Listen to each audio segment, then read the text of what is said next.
ከብዙ ዓመታት በፊት በባህር ዳርቻ ላይ ሐምራዊ ልብስ የለበሰች አንዲት ትንሽ ልጅ እናቷን ወደ ዳር እንድትወጣ በጭንቀት ትማጸን ነበር። እናቷ በደሴቲቱ ላይ በአሳ ማጥመድ ከሚተዳደሩ ሄኒዮ በመባል ከሚታወቁት የባህር ጠላቂ አሳ አጥማጆች አንዷ ነበረች። እናቲቱ ግን ስግብግብ ስለነበረች አባሉን ካጠመደች በኋላ ነው ወደ ዳር የወጣችው። ያጠመደችውን ለአሳ ሻጩ ልጅ ለመሸጥ ስትዘጋጅ አጠገቧ ያለች ሌላ ጠላቂ ለታመመችና መጥለቅ ስለማትችል ጓደኛዋ እንድታካፍላት ጠየቀቻት። የኤሱን እናት ግን እምቢ አለች። የራሷ ልጅ እየራባት ለሌሎች ለመራራት ፈቃደኛ አልነበረችም። ከዚያም ልጇ ይዛ ወደ ቤት ተመለሰች። እናቲቱ ልጇ በንዴት ጠይቃት ጀመር። የቀድሞ ባሏ ከሞት በኋላ ልጇ ለምን ወደ እሷ ቤት እንደመጣች ግራ ገባት። እናቲቱ ዳግም ስላገባች ለልጇ ኃላፊነት መውሰድ እንደማትችልና ወደ አያቷ እንድትሄድ ነገረቻት። የልጅቷ ልብ ተሰበረ። በእናቷ ቤት መቆየትና መብላት ትፈልግ ነበር። አያቷ ልጅቱ እናቷን ስለምትመስል አትወዳትም ነበር። አጎቷም ቢሆን ቢጫ አሳ እንዲሰጣት ስትጠይቀው እምቢ ይላታል። እናቲቱ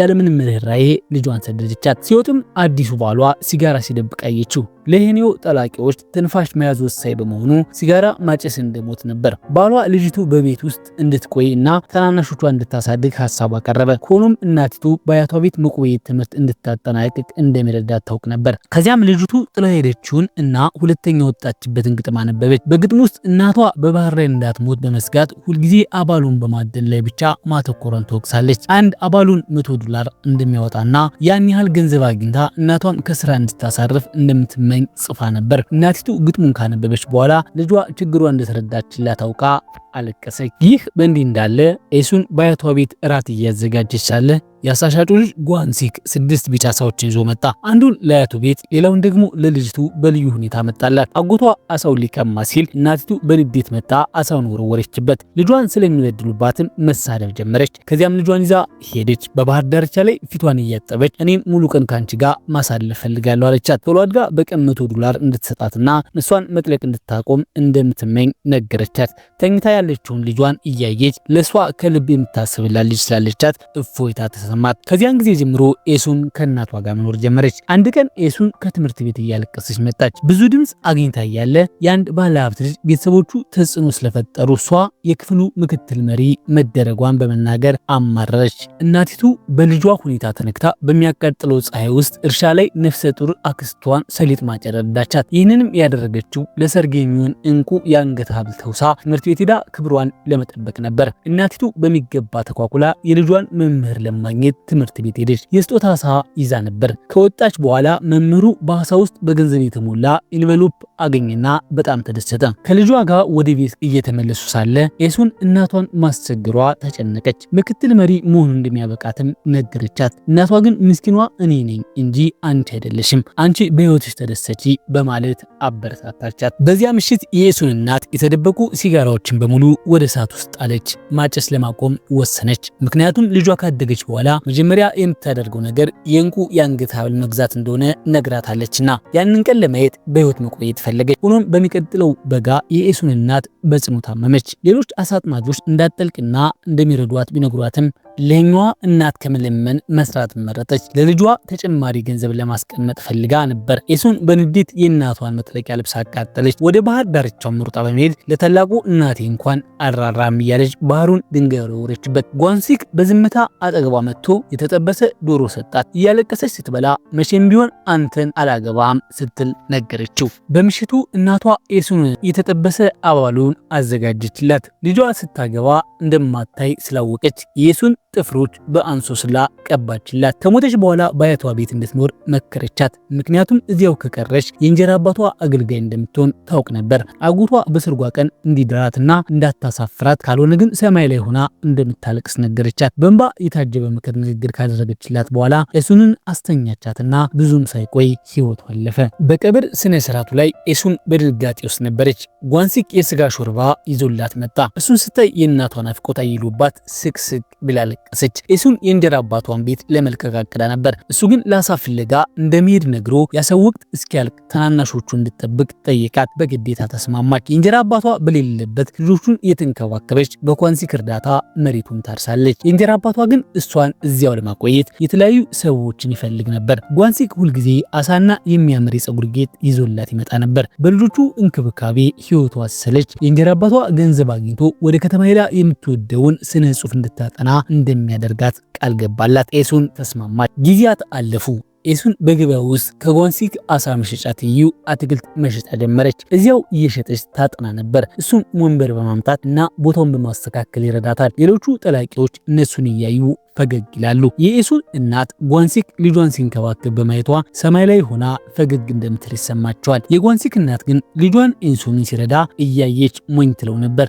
አያቷ ደግሞ ጓንሲክ ለኤሱን መስራቱን ስላልወደዱት መሸጫውን ገለባበጡት። ጓንሲክ ወዲያውኑ መጥቶ አያቱን ሰደዳቸው። ኤሱን ጫማዋን እንድትቀይር ረዳት። እሷም መቼም ቢሆን አላገባም እያለች ስትምል በዝምታ ይሰማት ነበር። ግጥም እንኳ የማታውቅ ሰነፍ እያለች የሲኦል ሰው እንደምታገባ ትስታለች። ጓንሲክ በጭንቀት ልብሱን እያሻሸ ይሰማት ነበር። ሁለቱም ወደ ሰሊጥ እርሻ ሄዱ። ኤሱን በጓንሲክ እጅ ያለውን አሳይታ ያንተን የሐዘኔታ ምጽዋት አልፈልግም አለችው። ጓንሲክ ግን ወደ እሷ ዞር ብሎ ለ10 ዓመታት ሲከተላት ይኖረው ስለሚያዝንላት ብቻ አለመሆኑን ነገራት። ኤሱን ለምን እያለች ስትወተውተው ጓንሲክ ስሜቱን መቆጣጠር አቅቶት እጇን ያዘና ቀርቦ ሳማት። ህይወቱን ከሷ ጋር ማሳለፍ እንደሚፈልግ ያረጋግጥላት። ኤሱን ልዩ የሆነ ደስታ ተሰማት። ኤሱን ወደ ቤት ስትመለስ ታናሽ እህቷን አጣቻት። ቤቱን ስትፈትሽ ግን የእንጀራ አባቷና አዲሱ ፍቅረኛው ተደብቀው በማግኘቷ ደነገጠች። ሴቲቱ ኤሱንን እንዲንከባከቧት አትፈልግም ነበር። እንዲያውም ከቤት ታስወጣ ታቅዳለች። ኤሱን የእንጀራ አባቷ ቃል የገባላትን የኮሌጅ ትምህርት ቤት ክፍያ ጠየቀችው። ፍቅረኛው ግን በፌዝ ይሳቀች።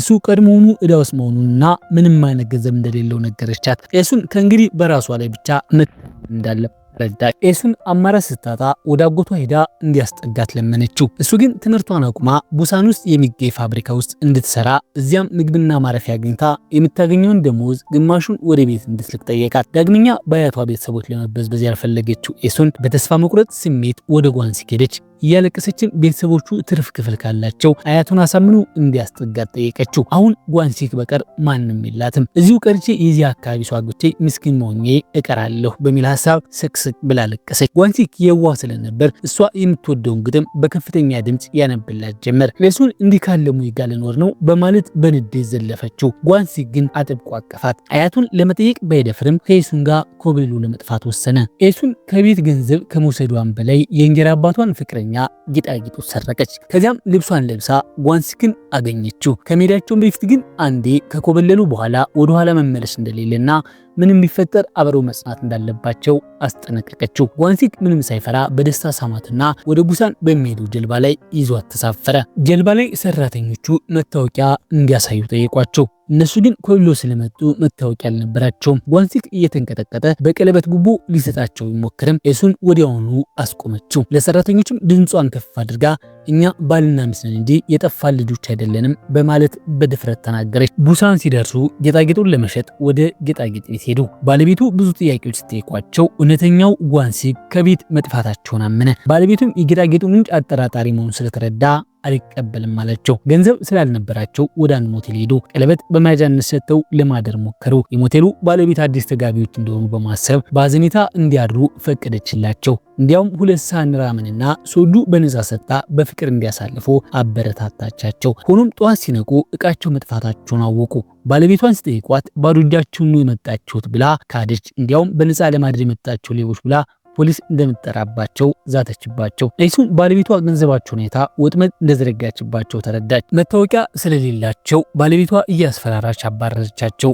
ጓንሲክና ኤሱን በሐዘን መንገድ ዳር ተቀመጡ። ኤሱን ካለቀሰች በኋላ ግን ለመበቀልና እቃዋን ለማስመለስ ወሰነች። በዚያው ምሽት ሌላ ሴት እንግዳ መጣች። ባለቤቷ በእነሱ ላይ የተጠቀመችበትን ዘዴ በዚህችም እንግዳ ላይ ልትደግም ሞከረች። ኤሱንና ጓንሲክ ግን እንግዳዋ መብራቱን እንዳታጠፋ አስጠነቀቋት። ባለቤቷ እንግዳዋ እስክትተኛ ብትጠብቅም ሳይሳካላት ቀርቶ እሷም ተኛች። ባለቤቶቹ መተኛታቸውን ሲያረጋግጡ ጓንሲክና ኤሱን በስውር ገቡ። ጓንሲክ የገንዘብ ሳጥኑን ፍለጋ ሄደ። ኤሱን ደግሞ እቃዎቹና የእናቷን ፎቶ ፈለገች። ሲወጡ ኤሱን በሞቴሉ ባለቤት ትንሽ ልጅ ላይ የእናቷን ጸጉር ጌጣየች። ስትነጥቃት ልጇ በመጮህ ባለቤቶቹ ነጥቁና ያዟቸው። ጓንሲክ የገንዘብ ሳጥኑን ጥሎ ወደ ኤሱን ሮጠ። ሁለቱም ተይዘው ወደ ፖሊስ ጣቢያ ተወሰዱ። ፖሊሶቹ ፖሊሶቹ በሁለቱ ላይ ክፉኛ በመጮህና ኤሱንን በፋይል በመምታት ኮብላችሁ ሲጠፉ አታፍሩም በማለት ዘለፏቸው። ቆይቶም የጓንሲክ እናት ፖሊስ ጣቢያ መጣች። መጀመሪያ የጠየቀችው ስለ ጌጣጌጡ ነበር። በሞቴሉ ባለቤት መሰረቁ ስትሰማ ወደ ሞቴሉ በመሄድ ሌባ እያለች እንግዶችን ሁሉ አባረረቻቸው። የሞቴሉ ባለቤትና የጓንሲክ እናት ጸጉር ለጸጉር ተያይዘው ፖሊሱ ጣልቃ እስኪገባ ድረስ ተደባደቡ። በዚያው ጠዋት የሞቴሉ ባለቤት ጌጣጌጡን ለመሸጥ ወደ ጌጣጌጥ መሸጫው ብትሄድም ባለቤቱ የትናንቱን ጥንዶ ስላስታወሰ ለፖሊስ ጥቆማ ሰጠ።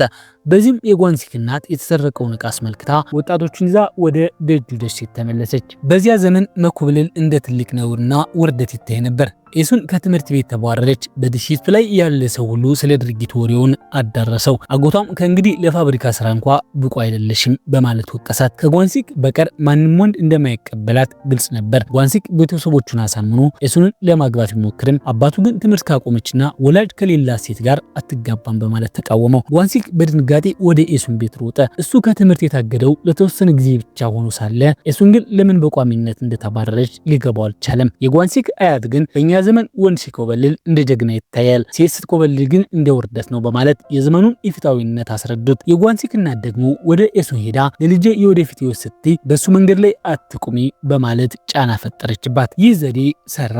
ጓንሲክ ሊጠይቃት ሲመጣ ኤሱን አላገባህም በማለት እምቢ አለችው። ቤተሰቦቿ ሌላ ባል እንዲፈልጉላት ጀመር። አንድ ልጅ ያለውና ሀብታም የሆነ ሰው አገኙላት። ያ ሰው ኤሱን በጥሩ ሁኔታ ካገለገለችው በ10 ዓመት ውስጥ ዩኒቨርሲቲ እንደሚልካት ቃል ገባ። እንዲያውም ቢያንስ 3 ልጆች ከወለደችለት የግጥም መጽሐፏን እንደሚያሳትምላት ነገራት። ኤሱን ህይወቷ በሙሉ በወልጅ ብቻ ሊያልቅ መሆኑን ስታስበው ተስፋ ቆረጠች። አሳጥማጅ አክስቶቿ ግን ለኤሱን ፍትህ ፍለጋ የጓንሲክ ቤት ድረስ ሄደው ረብሻ ፈጠሩ። ኤሱን ለሌላ ሰው ልትሰጥ መሆኑን የሰማው ጓንሲክ ብዙ ሰዎችን ይዞ ወደ ቤት መጣ። ከ30 ዓመት በላይ ከሆነውና ሚስት ከፈታ ሰው ይልቅ እሱ እንዲያገባት ሽማግሌዎቹን ተማጸነ። አጎቷ ግን ኤሱን ራሷ ናት አንተም ማግባት ያልፈለገችው ሲለው ጓንሲክ ግራ በመጋባት ሊያብድ ደረሰ። የጓንሲክ አያት ግን እናቱ ለኤሱ ምን ብላ ሊሆን ይችላል የሚለውን ጥያቄ እንዲጠይቅ አሳሰቡት። ይህ በእንዲህ እንዳለ ኤሱን ሊያጫት ከመጣው ሰው ጋር ተመለሰች። ጓንሲክ ግን ወደ ሰሊጥ እርሻ ይዟት ሮጠ። እንድታገባው እየለመናት ቀለበት በጣቷ ላይ አደረገላት። ለሱን ግን ያ ሰው ትምህርቷን ሊያስተምራትና መጽሐፏን ሊያሳትምላት ቃል እንደገባላት ነገረችው። ጓንሲክ እሱም ቢሆን ጠንክሮ ሰርቶ የምትፈልገውን ህይወት እንደሚሰጣት ቢነግራትም ኤሱን ግን ለሷ ሲል የአትሌቲክስ ተሰጥኦ እንዲባክን ስላልፈለገች ቀለበቱን ወደ እርሻው ወረወረችው። ጓንሲክ መንገድሽን እየዘጋውብሽ ነው ብሎ ጠይቃት። ይህ እናቱ በሚስጥር የጠየቀቻት ጥያቄ ነበር። በዚህ ጊዜ እሱን አዎ ብላ መለሰችለትና እንዲሄድ አደረገችው። እሱ ከሄደ በኋላ ግን ቀለበቱን ፍለጋ በእርሻ ውስጥ ብዙ ብትኳትንም ልታገኘው አልቻለችም። ሁለቱም ተለያዩ። ጓንሲክም የአትሌቲክስ ተሰጥኦን ለመከተል በውድድሮች ላይ መሳተፍ ጀመረ። እሱ በጀልባ ወደ ውድድር በሚሄድበት ቀን ኤሱን ልብስ ልትገዛ ሱቅ ነበረች። አብሯት የነበረው ያ የታጨለት ሰውዬ ስለ ጓንሲክ መጥፎ ነገር መናገር ጀመረ። ኤሱን ለጓንሲክ ተከራከረችለት። ይህን ሰውየውን አበሳጨው። ለትምህርቷ የሚከፍለው ለሷ ለሚኖራት ጥረት እንደሆነ አሳሰባት። ኤሱን በድንገት ያንተ ገንዘብ አልፈልግም አለችው። ሰውየው ግራ በመጋባት ገንዘብ ካልፈለግሽ ለምን አገባሃለሁ አልሽ ሲላት ኤሱን ምክንያቱም የሚሄድበት ቤትና ሌላ ምርጫ ስለሌለ ነው ብላ መለሰች። በሐሳቧ ግን ሙሉ በሙሉ ጓንሲክ ነበር። ኤሱን ለሰውየው እንደ ሞግዚት ቅጠረኝ የሚል ሐሳብ አቀረበችለት። ሰውየውም በንግግሯ ተገረመ። እሱ የሚፈልገው ለእናቱ ታዛዥ የሆነች ምራትና ለልጆቹ ቁጥብ እናት እንጂ ሞግዚት አልነበረም። ኤሱን በድንገት በውስጧ የመጣላትን ስሜት ተከትላ ጓንሲክ በሄደበት አቅጣጫ ሮጠች። ወደ ወደቡ ስትደርስ ግን ጀልባዋ ተነሳ ነበር። ኤሱን እየሮጠች የጓንሲክን ስም ደጋግማ ጠራች። ጓንሲክ የኤሱንን ድምፅ ሲሰማ ካፒቴኑ ጀልባዋን እንዲመልስ ቢለምንም ካፒቴኑ ለአንድ ተሳፋሪ ሲል ጉዞውን ሊያስተጓጉል አልፈለገም። ጓንሲክ ያለ ኤሱን መኖር እንደማይችል ስለተሰማው ወደ እሷ ለመመለስ ብቸኛው መንገድ ባህር ውስጥ መዝለል እንደሆነ አመነ። ወደ ባህሩ ዘሎ ወደ ኤሱን በሙሉ ኃይሉ ዋኘ። የጓንሲክ እናትና አያት ልጃቸው ዋና መማሩን የተቆጩ ይመለከቱ ነበር። በመጨረሻም ሁለቱ ተገናኝተው አጥብቀው ተቃቀፉ። ከእንግዲህ ማንም ሊያያቸው አይችልም። ከተጋቡ ከ5 ወራት በኋላ በቡሳን ቆይታቸው የተረገዘችውን ልጃቸውን ወለዱ። በልጃቸው መምጣት ዓለምን የገዙ ያህል ተሰማቸው። ኤሱን ትምህርቷን ስለመቀጠል አላሰበችም። ጓንሲክም ቢሆን ለአትሌቲክሱ የነበረውን እድልና የወርቅ ሜዳሊያ ተስፋ በመተው አልተቆጨም። ኤሱን አፍቃሪ ባል ቢኖራትም ከአማቶቿ ጋር ያለው ህይወት ግን ከባድ ነበር። አማቷ ወንድ ልጅ ስላልወለደች 3000 ጊዜ ለቡድሃ ሐውልት እንድትሰግድ አደረጓት። አያቷም የእናቷን ነፍስ እንዳትከላት በሚል ቀይ ባቄላ ወረወሩባት። ኤሱን ትርፍ ጊዜ ሲኖራት የእንጀራ አባቷ ቤት በመሄድ ታናናሾቿን ትጠይቅና ከአዳዲስ ሚስት ጋር ጥሩ ግንኙነት ትመሰረት ነበር። እዚያ ሆና ስለ አማቷ ታማራለች። የእንጀራ አባቷ ሚስት ለልጄ ባል 3 እግር ብስክሌት ሰጠቻት። አያቷ ብስክሌቱን ሲያዩ ብስክሌት ለወንድ ነው በሚል እንድትጥለው አዘዟት። አማቷም ተስማምተው በከረሜላ እንድትቀይረው ሀሳብ አቀረቡ። በዚያ ምሽት አያቱ ልጇን ይዘው ተኙ። ይህም ሁለቱ ወንድ ልጅ እንዲወሉ እድል ለመስጠት ነበር። ኤሱን ደክሟት አልጋ ላይ ጋደም ስትል ጓንሲክ ሁልጊዜም ሸክሟን ሊያቀላት ይሞክራል። ኤሱን ብስክሌቱን ለልጇ እንዲያስቀርላት ጠይቀችው። ለዚህ ትንሽ ነገር ዛሬ ካልቆምኩላት ልጄ ነገ እንደኔ እድሜዋን በሙሉ ኩሽና ውስጥ ስትባክን ትኖራለች አለችው። ልጇ የምትፈልገው እንድታደርግ ካልተመቻቸላት ጠረጴዛ የምትገለብጥ ደፋር እንድትሆን ተመኘች። ጓንሲክም አንቺ ቢሆን ጠረጴዛ ገልብጪ ወይም ሰባብሪ የቀረውን እወጣዋለሁ በማለት አበረታታት። ይህ የኤሱን መንፈስ አነሳሳው። በማግስቱ ንጋት ላይ ኤሱን ተነስታ እንደተለመደው በአያቷ የቀይ ባቄላ ጥምቀት ተቀበለች። አያቷ ወንድ ልጅ ቶሎ እንድትወልድ ይጸልዩላት ነበር። በቁርስ ሰዓት ጓንሲክ የምስራች ይዞ መጣ። ለልጇ አዲስ ባለ 3 እግር ብስክሌት ገዝቶላታል።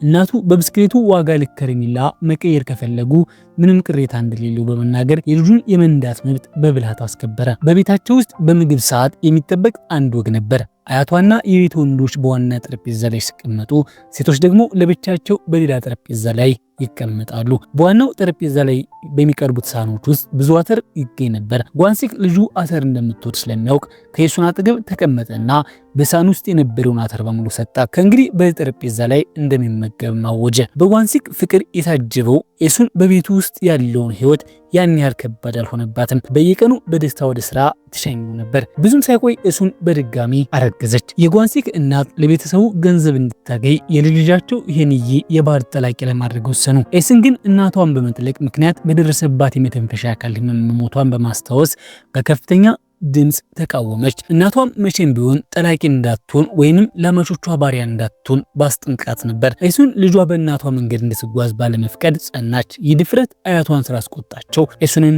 በጥፊ መቷት። የጓንሲክ አያትም ቀይ ባቄላ ወረወሩባት። ከቤትም እንድትወጣ አዘዟት። ጓንሲክ በዚያው ቅጽበት ደርሶ ድርጊቱን ተመለከተ። ኤሱን ያገባችው ከሱ ጋር ለመኖር እንጂ በቤተሰቡ እንድትበደል እንዳልሆነ አስረዳ። ከዛሬ ጀምሮ ለብቻቸው እንደሚኖሩ ገለጸ። ጓንሲክ ልጁን አንስቶ ከኤሱን ጋር ወጣ። 3 አባላት ያሉት ቤተሰብ ትንሽ ቤት ተከራይተው ነፃ ህይወት መኖር ጀመሩ። ሆኖም የቤት ኪራይ መክፈል ተሳናቸው። ጓንሲክ ለባለቤቱ ተጨማሪ ጊዜ እንዲሰጠው ብትጠይቁም ዶይሁንጁን የሚባል ሰው የ3 ወር ኪራይ አስቀድሞ እንደከፈለላቸው ተረዳ። ጥንዶቹ ይህ ሰው ማን ሊሆን እንደሚችል መገመት አልቻሉም። ከአማቶቿ ርቃ በመኖሯ ኤሱን በጣም ደስተኛ ነበረች።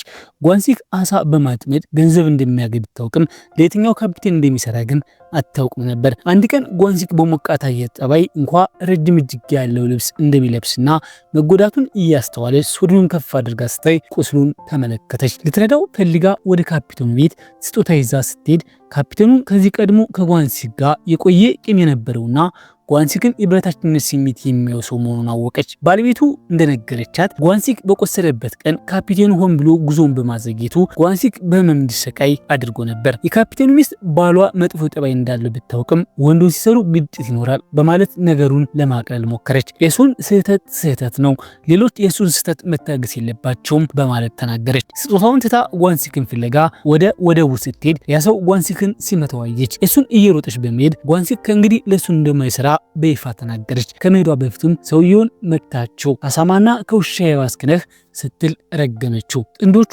በህይወታቸው ሙሉ በድህነት ውስጥ ቢኖሩም በመካከላቸው ያለው ትልቅ ፍቅር ሁሉንም ችግር በጋራ አልፈው ወደፊት እንዲራመዱ ረድቷቸዋል። ጓንሲክ ከስራ ከለቀቀ በኋላ የገቢ ምንጩ ተቋረጠ። ቀናቶቹም በተስፋ ማለፍ ጀመሩ። ብዙም ሳይቆይ በቤታቸው የሚበላ ምግብ ጠፋ። ልጃቸው ዲምዮንግ በራብ ተሰቃየች። ኤሱን በሁኔታው በጣም ተጨነቀች። ሌሎችን እርዳታ ለመጠየቅ ግን ድፍረት አጣች። ማድረግ የምትችለው ብቸኛው ነገር በአያቷ ፊት ማልቀስ ብቻ ነበር። የአያቷ ቤትም ቢሆን ሁኔታው ብዙም የተሻለ አልነበረም። እነሱም ገና በዳ ውስጥ ነበሩ። ኤሱን በተስፋ መቁረጥ ወደ ቤቷ ተመለሰች። በዚያች ምሽት እንቅልፍ በአይኗ ሳይዞር የጎልማሶች ዓለም ምን ያህል ከባድ እንደሆነ ለመጀመሪያ ጊዜ ተረዳች። እንደሟች እናቷ መከራን የመታገስ ጥንካሬም ሆነ እንደ አሳ አጥማጅ አክስቶቿ ሞገዱንና ችግሩን ተቋቁሞ የመኖር ብልሃት አልተማረችም። ልክ በዚያ ቅጽበት የአያቷ ድምፅ ከውጭ ተሰማ። አያቷ በዛ ሌሊት የመቱት ገንዘብ ያለበት የባንክ ደብተር ለኤሱን ለመስጠት ነበር። በዚህ ገንዘብ ጓንሲክ ጀልባ ገዝቶ ካፒቴን መሆንና የተሻለ ገቢ ማግኘት ይችላል። የኤሱን እናት ከመሞቷ በፊት አያቷን የመጨረሻ ፎቶ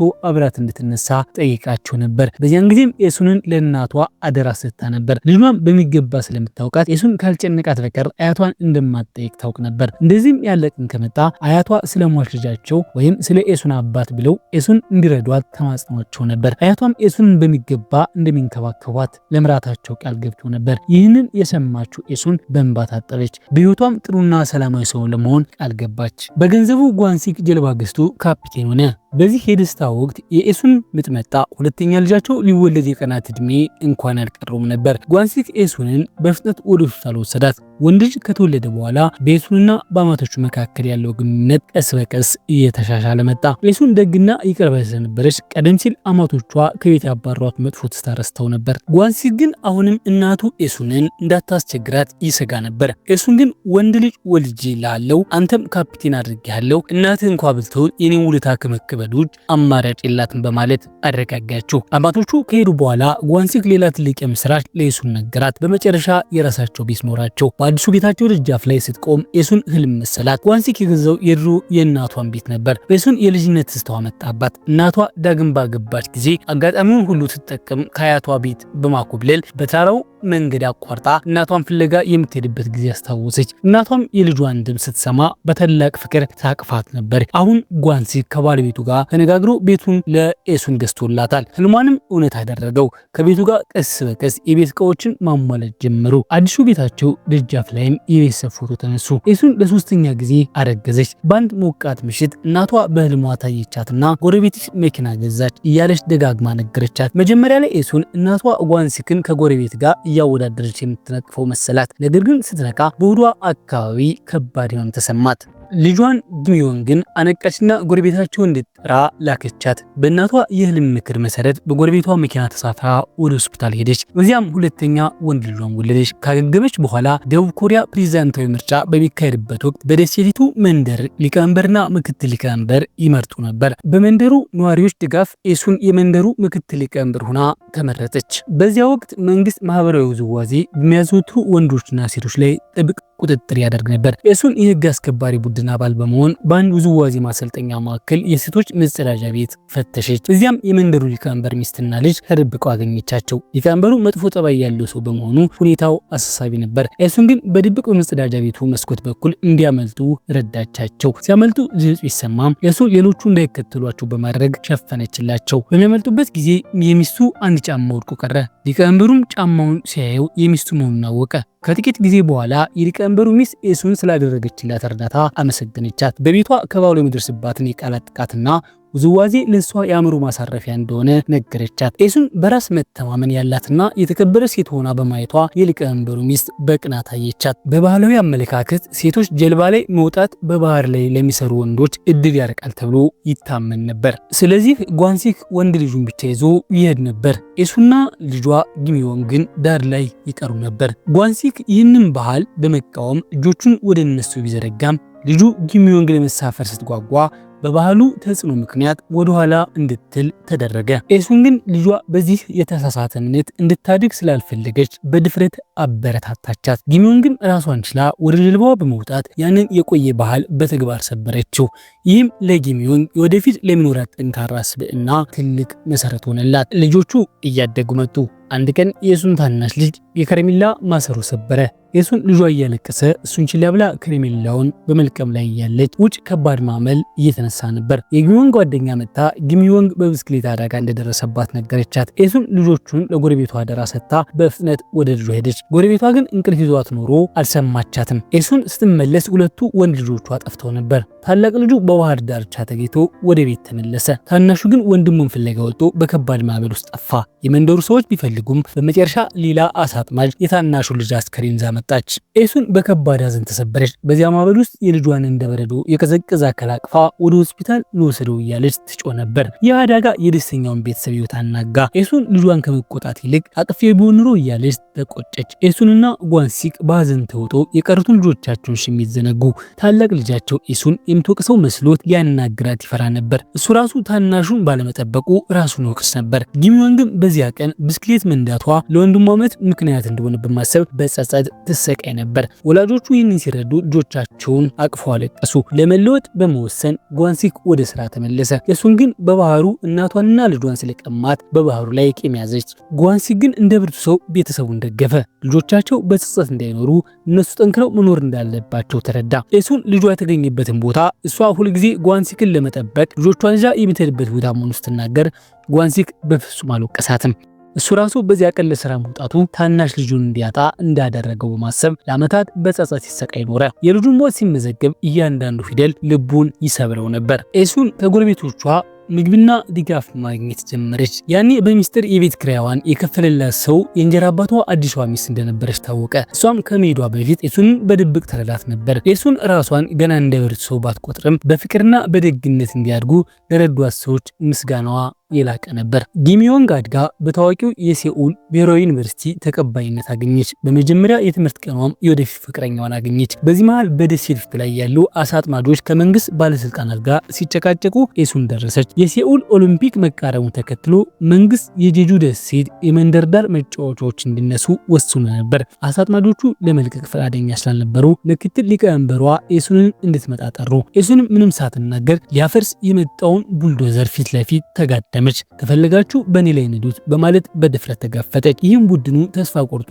እንዲመለስ አደረገው። ከዚህ ድርጊት በኋላ ሁሉም ሰው በመጪው የአሳ አጥማጆች ማህበር ምርጫ ኤሱን ፕሬዝዳንት ሆና እንድትወዳደር ደገፏት። ጓንሲክም ለሚስቱ የምርጫ ቅስቀሳ ማድረግ ጀመረ። ለሚያውቃቸው አሳ አጥማጆች ለሚስቱ ድምጽ እንዲሰጡ ቁርስና መክሰስ ይዞላቸው ሄድ ነበር። ጓደኞቹ ኤሱን ፕሬዝዳንት ስትሆን አንተ የፕሬዝዳንቱ አባል ትሆናለህ እያሉ ቢቀልዱበትም ጓንሲክ ግን ግድ አልነበረውም። እሱ ሁልጊዜም የመጀመሪያዋ ሴት ፕሬዝዳንት ባልመሆን ያልም ነበር። ኤሱንም የመጀመሪያዋ ሴት ፕሬዝዳንት ለመሆን አቀዳለች። የወቅቱ ፕሬዝዳንት ግን አሳ አጥማጆቹን ምርጥ አሳማ ስጋ እየጋበዘ ድምጽ ለማግኘት ይጥር ነበር። በግብዣውም ላይ የኤሱን ቤተሰብ በማንቋሸሽ ሁለተኛ ልጇን ሞኝ እያለ ይሳለቅ ነበር። በሌላ በኩል ኤሱን ልጇ በትምህርት ቤት የቡድን መሪ በመሆን በሚካሄደው ስብሰባ ላይ ለመገኘት በሚገባ ተኳኩላ ሄደች። ነገር ግን ሳይታሰብ መምህሩ ጠርተው ወቀሷት። ልጇ አንዮንግ ከትምህርት ቤት መምህራን መኪና ላይ የእንግሊዝ መኪና ምልክቶችን እየፈታ ይሸጥ እንደነበር ታወቀ። ይህ እያደረገ ደግሞ ዩኒቨርሲቲ ምልክቶቹን ከያዝ በቀላሉ የዩኒቨርሲቲው ገባል ብሎ በማመኑ ነበር።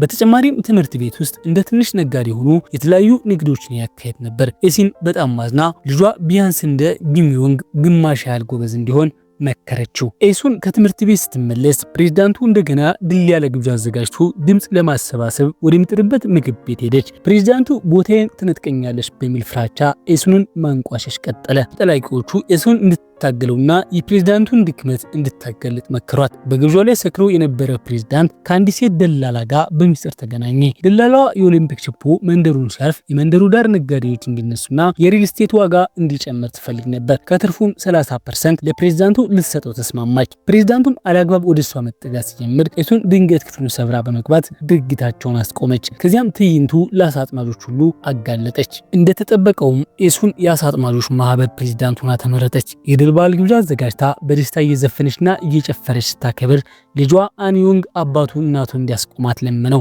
ጓንሲክ ግን በደስታ ይመለከታት ነበር። ህልሟን ለማሳካት 30 ዓመታት የፈጀባት ሚስቱን ደስታ ማደናቀፍ አልፈልግም። ኤሱን በዚያ ቅጽበት እናቷ አጠገብ ብትሆን እጇን ብትይዛት ተመኘች። ያንን አስቸጋሪ የልጅነት ጊዜ አልፋ ለዚህ ክብር በመብቃቷ በራሷ ኮራች። በዚህ መሃል አንድ ሾፌር ጊሚዮንግን በአንድ ሀብታም ቤተሰብ ቤት የግል ትምህርት እንድትሰጥ ሊወስዳት መጣ። ጊሚዮንግ ትምህርት ቤት ሊጠይቃት የመጣውን ፍቅረኛዋን ሳታነጋግር በችኮላ ሄደች። የምታስተምራት ልጅ በጣም ቀላል የሆኑ የእንግሊዝኛ ቃላትን እንኳን የማታውቅና በፋሽን ላይ ብቻ የምታተኩር ነበረች። ወላጆቿም በብዛት ቤት አይገኙም ነበር። ቤት ውስጥ ያለችው ብቸኛዋ ሰው ለጊሚዮንግ ጣፋጭ ምግብ የምታዘጋጅላትና ልዩ እንክብካቤ የምታደርግላት ሞግዚቷ ብቻ ነበረች። በዚያ ቀን ግን ሳይታሰብ የቤቱ እመቤት ጊሚዮንግን ማግኘት ተፈለገች። እመቤቲቱ የጊሚዮንግን ፎቶ ያለበትን የፈተና መታወቂያ ካርድ አወጣች። ጊሚዮንግን የቀጠረችው ልጇ እንድታስተምር ሳይሆን በልጇ ፈንታ ተተክታ ፈተና እንድትፈተንላት እንደነበር ገለጸችላት። ጊሚዮንግ በልጇ ስም ተፈተና አንደኛ ከሆኑ 3 ዩኒቨርሲቲዎች አንዱ ውስጥ ካስገባቻት ሴኡል ውስጥ አንድ አፓርታማ እንደምትሰጣት ቃል ገባችላት። ፈታኞቹ ጉቦ እንድትሰጣቸውና እሷ ብቻ በልጇ ስም ገብታ እንድትፈተን ልታሳምናት ሞከረች። ጊሚዮን ግን ለማሳመን ስትል ስለ ቤተሰቧ ሁኔታ ጥናት ማድረጓንና ወላጆቿ ለትምህርቷ ምን ያህል እንደሚለፉ አስታወሰቻት። ጊሚዮን ግን ወላጆቿ ቅን እንድትሆን ስላስተማሯት የቀረበላትን ሀሳብ አልቀበልም አለች። በዚህ የተናደደችው እመቤቱ ጊሚዮን ግን ወደ አልማዝ ቀለበቴን ሰረቀች በሚል በሐሰት ከሳ ፖሊስ ጠራችባት። ፖሊስ ጣቢያ ውስጥ የጊሚዮን ቦርሳ ቢበረበር ቀለበቱ ሊገኝ አልቻለም። ሆኖም ፖሊሶቹ ስላላመኗት የአካል ብርበራ ሊያደርጉባት ወሰኑ። ይህን ሁኔታ መታገስ ያልቻለችው የቤት ሰራተኛዋ ቀለበቱን ከመኝታ ቤት ወስዳ ጠረጴዛ ስር በመወርወር እዚያ ተገኘ አስመሰለች። ከዚያም እመቤቱ ስህተት ነው ብላ ለፖሊስ እንድትደውል አደረገች። እመቤቱ ሰራተኛዋ መስኮት ከፍታ ቀለበቱን ወደ ውጭ ልጥልባት ስትል ደንግጣ ፖሊስ ጋር ለመደወል ተስማማች። እመቤቱ ሰራተኛዋ ለማታውቀው ሰው ስትል ለምን ስራዋን አደጋ ላይ እንድጣለች ግራ ገባት። ሰራተኛዋም ከ20 ዓመት በፊት ኤሱን እና ጓንሲት እቃዋን እንዳይሰረቅ በማስጠንቀቅ ያዳኗት እንግዳ እንደነበረች ገለጸችላት። ኤሱን ያን የረዳቻት ማንም ሰው ስርቆ ሊደርስበት አይገባም በሚል ቅንነት ብቻ ነበር። ከ20 ዓመታት በኋላ ሞግዚቷ ወጣት እናቷን የምትመስለውን ጊሚዮንግን በማዳን ያንን የኤሱን ውለታ መለሰች። ከፖሊስ ጣቢያ እንደወጣች ጊሚዮንግ እናቷ ናፈቀቻትና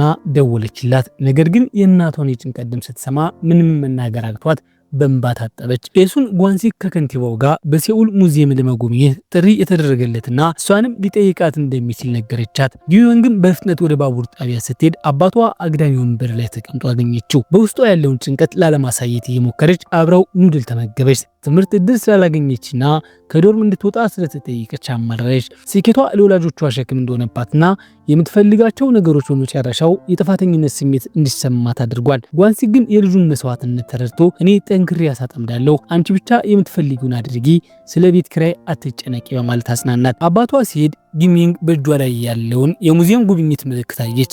ፖለቲካ የማይገባው አባቷ ከንቲባው ወደ ሴኡል የጋበዘው ልጁን እንዲያይ እድል ለመስጠት እንደሆነ ተረዳች። ጊሚዮንግ አባቷ በናፍቆት እጁን እያወዛወዘላት ሲሄድ በእንባ ታጅባ ተመለከተችው። ልክ በልጅነቷ አሳ ሊያጠምድ ሲሄድ እንደሚያደርገው ሁሉ ጊሚዮንግ የረፍት ጊዜውን ጨርሶ ወደ ውትድርና አገልግሎት ለሚመለሰው ፍቅረኛዋ የስንብት ሰላም ተሰጠችው። በናፍቆት ተቃቀፉ። እሱም ለ2 ዓመት እንድትጠብቀውና ሲመለስ እንደሚያገባት ቃል ገባላት። በደሴቲቱ ላይ አዲስ የስነ ጽሑፍ ግጥም ውድድር ተጀመረ።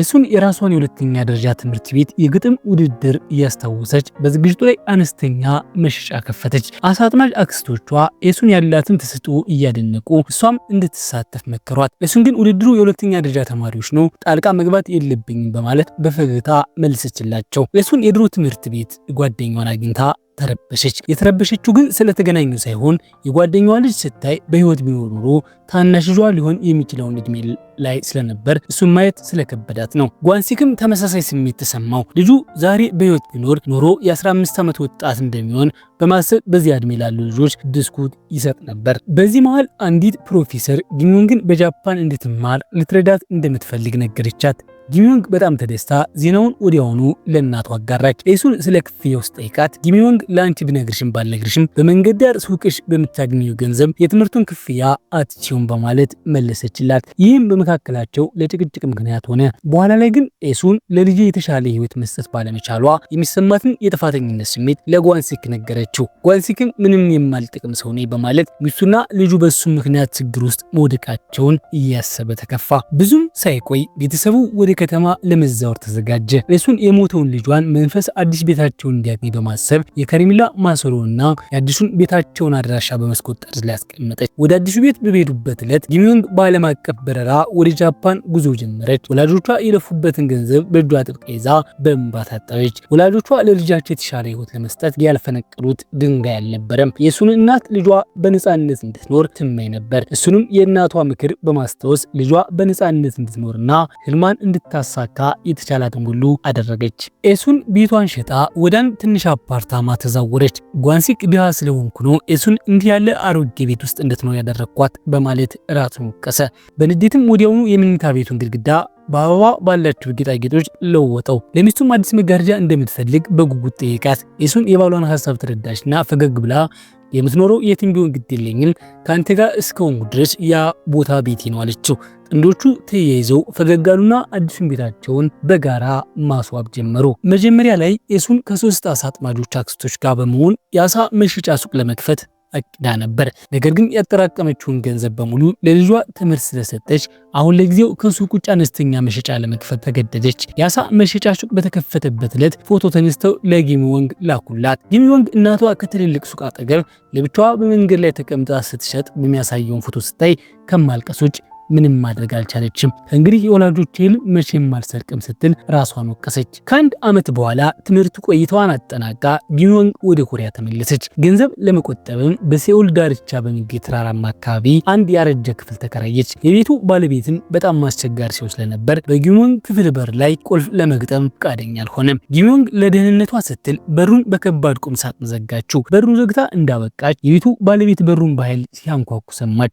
ወዲያውኑ መነጽር ያደረገ አንድ ወጣት ቁም ሳጥኑን ገፍቶ በመግባት እርዳታ ጠይቃት። ግለሰቡ የቤቱ ባለቤት ልጅ ድብቅ ፍቅረኛ ሲሆን አባትየው በድንገት ሲመጡበት መደበቂያ አጥቶ ወደ ጊሚ ወንግ ክፍል ሰርጎ መግባቱ ነበር። ጊሚ ወንግም ወጣቱን ቁም ሳጥን ውስጥ ደበቀችው። የባለቤቱ ልጅ አባቷን ለማዘናጋት ብትሞክርም ሳይታሰብ አባትየው ትኩረቱ ወደ ቁም ሳጥኑ እንዲሳቡንና ፍቅረኛው ተያዘ። በተመሳሳይ ጊዜ በኤሱን ቤት ውስጥ ሌላ ተመሳሳይ ሁኔታ ተፈጠረ። ኤሱን ከልጇ ክፍል ውስጥ የሹክሹክታ ድምፅ ሰምታ ጭማቂ ይዛ እንደመጣች በመምሰል ወደ ውስጥ ገባች። ከቁም ሳጥኑ ውስጥ ድምፅ ስትሰማ ዋንሲክን ጠርታ ቁም ሳጥኑን እንዲከፍተው አዘዘችው። በውስጡም የልጃቸውን ድብቅ ፍቅረኛ ያገኙ። ኤሱን አልተቆጣችም። ይልቁንም ስለ ሴት ልጁ ቤተሰብ ጠየቀች። ልጅቱ ቀደም ሲል ኤሱ ልትታጭለት ከነበረው ሰው የተወለደች መሆኗን ስታውቅ ኤሱን በድንጋጤ ተዋጠች። በዚያው ምሽት ልጇን ይዛ የልጅቱን ቤተሰቦች ለመጎብኘት ሄደች። እዚያም ያ የድሮ እጮኛዋ የነበረው ሰው ደረጃው ላይ ሲጋራ ሲያጨስ አገኘችው። ጊሚ ወንግ በሴኡል ትምህርቷን እየቀጠለች የትርፍ ሰዓት ስራ ትፈልግ ነበር። በማስታወቂያ ሰሌዳ ላይ የፊልም ፖስተር እየለጠፈ የነበረውን ፓርክ ቾንጎን አገኘችው። ስራ እየፈለገች መሆኑን ሰው ሲኒማ ቤት ውስጥ ትኬት የመሸጥ ስራ አስተዋወቃት። በመጀመሪያ የስራ ቀኗ የሲኒማ ቤቱ ባለቤት ስለ ፓርክ ቾንጎ አማረረች። እሱ ግትርና ለየት ያለ ሳሊ እንደሆነና የፊልሙ ማስታወቂያዎችን በተለየ መልኩ እንደሚስል ቢቆጡትም እንኳ መልሶ እንደማይናገር ግድ ስራውን እንደማይቀየር ነገረቻት። ጊሚ ወንግ ስለ ፓርክ ቾንጎ ተጨማሪ ለመጠየቅ ስትል አንድ ደንበኛ ትኬት ሊገዛ መጣ። እሱም የጊሚ ወንግ ፍቅረኛ ነበር። የሰጣትን ቀለበት አይታ በደስታ ባለቤቷን እንድትሸፍንላት ጠይቃ ፍቅረኛዋን ለመገናኘት ሮጠች። በናፍቆት ሲተቃቀፉ ፓርክ ቾንጎ ከፊልም ማሳያ ክፍል ሆኖ ተመለከታቸው። ባልታወቀ ቅናት ተነሳስቶ ፍቅረኛሞቹን ጊዜ ለማቋረጥ ድንገት ዜና ማጫወት ጀመረ። በዚያ ምሽት የጊሚ ወንግ ፍቅረኛ ወደ ቤቷ ሸኛት። የምትኖርበት አካባቢ አደገኛና ያረጀ መሆኑ ሲያይ በጣም ተጨነቀ። በዚህ መሃል ፓርክ ቾንጎ በዚያ ሲያልፍ ፍቅረኛዋ ጊሚ ወንግን ከለላ ሊሆንላት ሞከረ። እሷ ግን ፓርክ የስራ ባልደረባ እንደሆነና እዚያ መኖሯ ምንም እንደማያሰጋት ነገረችው። ሆኖም ፍቅረኛዋ እሱ ወደሚኖርበት ባለሀብቶች ሰፈር ወደሚገኝ አፓርታማ እንድትዘዋወር ባይሉ ተወጣት። ጊሚ ወንግ ክብሯ የተነካ መሰላትና ተቆጥታው ሄደች። ባለቤቷ ለፓርክ ቾንጎ ዳምፕሊንግ እንድትሰጠው ጊሚ ወንግን ላኳት። እሱ ወደሚስልበት ምድር ቤት ስትደርስ በስሎቹ ተደነቀች። ድንገት ግን ጭቅጭቅ ተሰማ። ጊሚ ወንግ በፍጥነት ተደበቀች። የቤቱ ባለቤት ልጅ ፓርክ ቾንጎን ድሃ ስለሆነ ወደ ውድ ምግብ ቤት ሊወስዳት እንዳልቻለ ስታንቋቸው ሰማች። ፓርክ ቾንጎም ፍቅረኛውን ከተጋቡ ጀምሮ 6 ጊዜ ለትዳር ከሌሎች ሰዎች ጋር መገናኘቷን በመጥቀስ ግንኙነታቸውን አለማክበሯን ወቀሳት። ልክ በዚህ ጊዜ ስልክ ጠራ። ባለቤቱ ልጅ ስልኩን ስታነሳ የተደበቀችውን ጊሚ ወንግን አየቻት። ጊሚ ወንግ በዚያው እያለፈች እንደሆነ ብትገልጽም የባለቤቱ ልጅ ጠረጠረቻት። በተለይ ደግሞ የጊሚ ወንግን ስራ ያስገኘላት ፓርክ ቾንጎ መሆኑን ስታውቅ ድብቅ ግንኙነት አላቸው በማለት ከሰሰቻቸው። ፓርክ ቾንጎ ፍቅረኛው በአክብሮት እንድትናገር ቢጠይቃትም እሷ በንዴት የምትለው ጠፋት። ከጥቂት ቀናት በኋላ በፍቅረኛዋ የልደት ቀን ጊሚ ወንግ ምግብ ይዛ ወደ አፓርታማው ሄደች።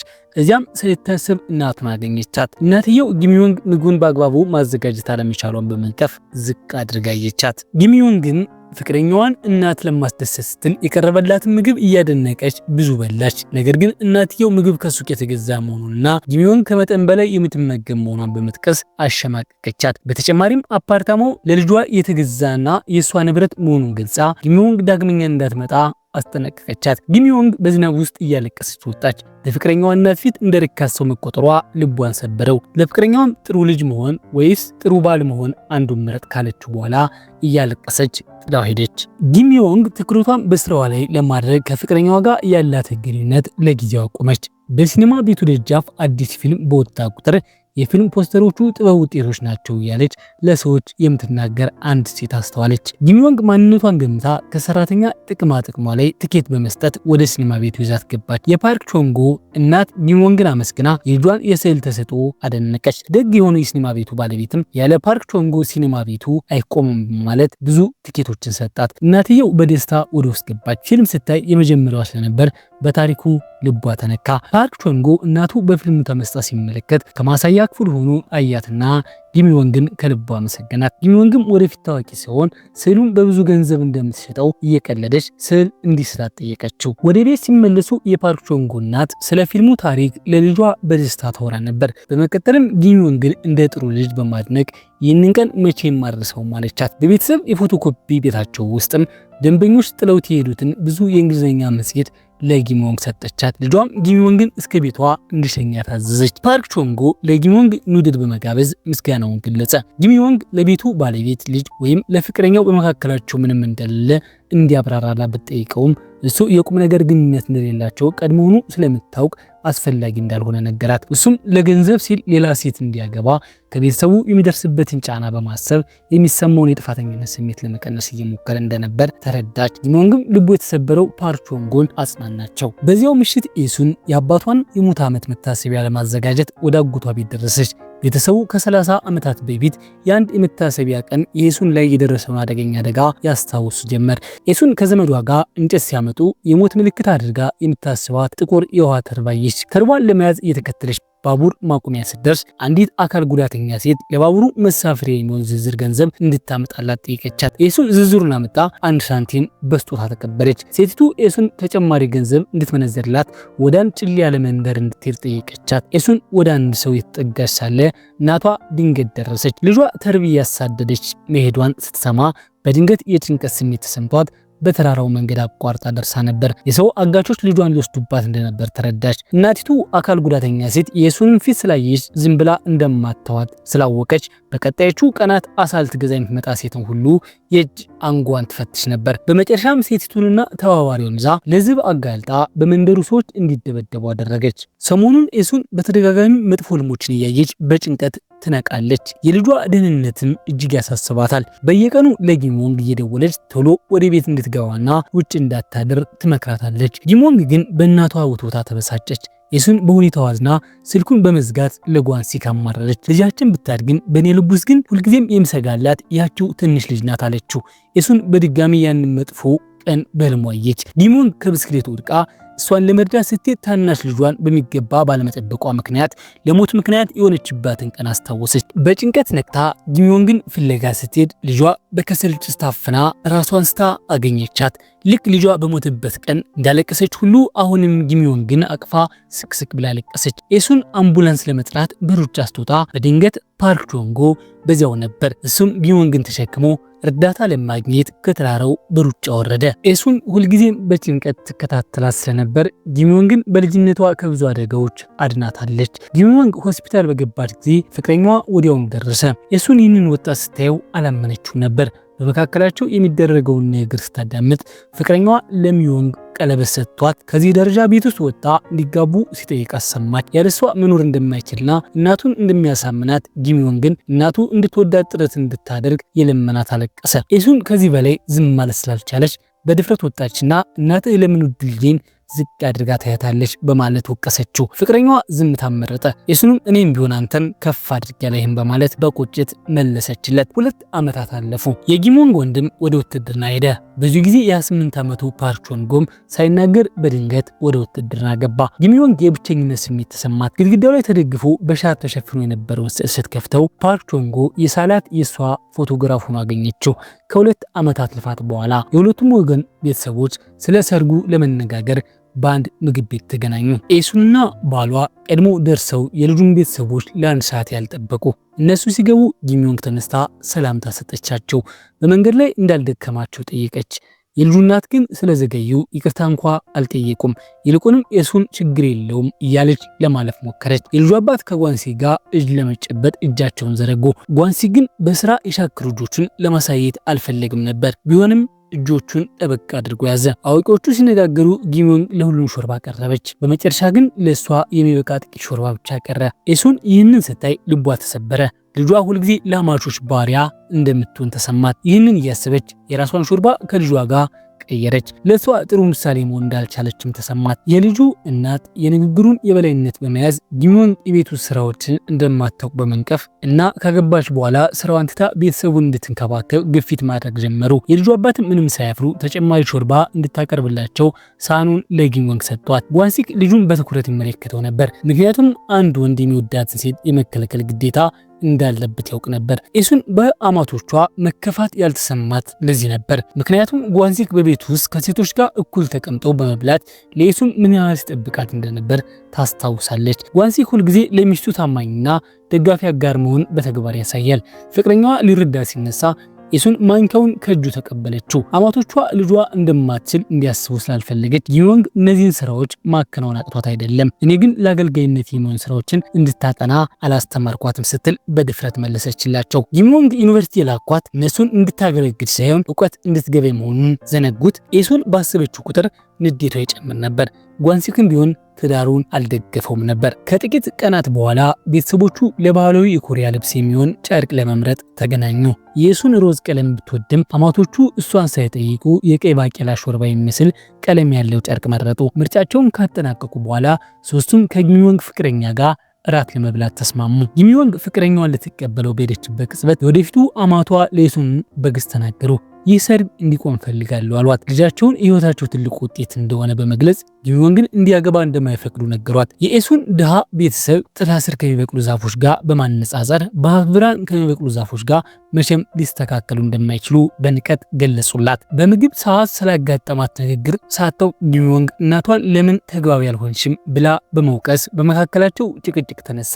ጊሚዮንግ እናቷ ለልጇ ቤተሰቦች የምታደርገው መለሳለስ ስታይ እናቷ ራሷን ዝቅ አድርጋ እያየች እነሱን ለማስደሰት የምትጥር መስሏት ነበር። ኤሱን ግን ያደረኩት ነገር አንቺን በአማቶችሽ እንድትከበሪ ብዬ ነው ስትል አስረዳቻት። ኤሱን ለልጇ በጥንቃቄ አስቢበት፣ አንቺ ለወላጆችሽ ውድ ልጅ ነሽ፣ አንቺ ስትሰቃይ ማየት ልባችን ይሰብረዋል በማለት መከረቻት። በዚያን ጊዜ ጊሚዮንግ ከፍቅረኛዋ ጋር ለመቆየት ቆርጣ ነበር። የልጁ እናት ግን ዝም ማለት ስላልቻሉ ጊሚዮንግን አገኟት። ኤሱን ልጇን ታሳምናታለች ብለው ቢጠብቁም ጊሚዮንግ አሁንም ለማግባት ማቀዷን ሲረዱ ኤሱን በዝምታ መከራን ስትቀበል እንደነበር ተረዱ። ጊሚዮንግ ግን ከእንግዲህ መታገስ እንደማትችል ወሰነች።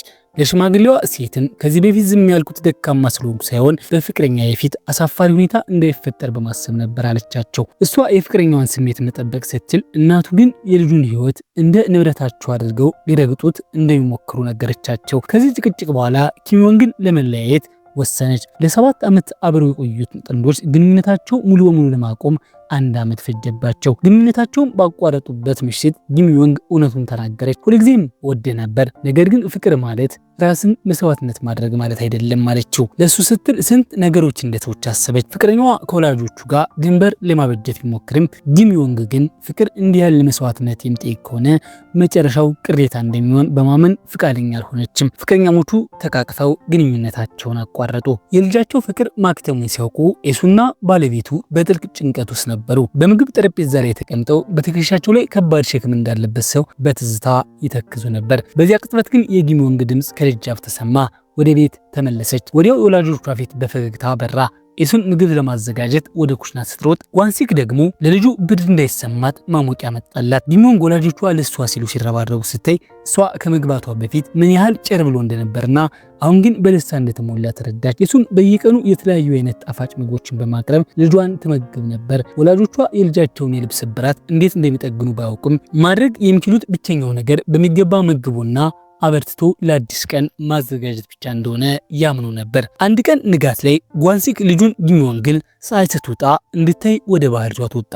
ጊሚዮንግ ገና ጎህ ሳይቀድ ተነስቶ በየቀኑ ወደ ባህር መውጣት ምን ያህል ከባድ እንደሆነ አሰበች። ለሷ ማለዳ መነሳት እንደ ስቃይ ነበር። የጓንሲክ ጥንካሬ ምንጭ ግን ቤተሰቡ ነበሩ።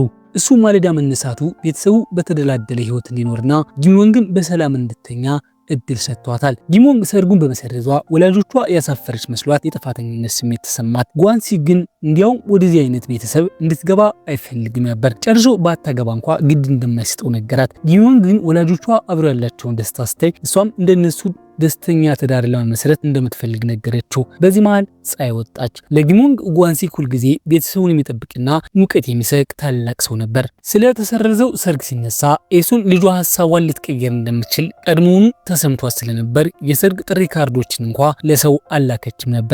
ኤሱን የልጇን እጅ ይዛ አለመርሳት ችግር የለውም፣ ነገር ግን ያሳለፍሻቸውን ትዝታዎች ጠቅለለሽ በልብሽ ትልቅ ቦታ አስቀምጫቸው፣ በፈለግሽ ጊዜ ብቻ እየወጣሽ ታስታውሻቸዋለሽ ስትል አጽናናቻት። ጊሚዮንግ እናቷን ተመልክታ በየቀኑ ግጥም መጻፏ እንድትቀጥል አበረታታቻት። ግጥም የኤሱን ብቸኛ የትርፍ ጊዜ መዝናኛ፣ የልቧ መተንፈሻ ነበር። ጊሚዮንግ ወደ ሲኦል ተመለሰች። የክፍሏን መስኮቶች ከፍታ ብርሃን እንዲገባ አደረገች።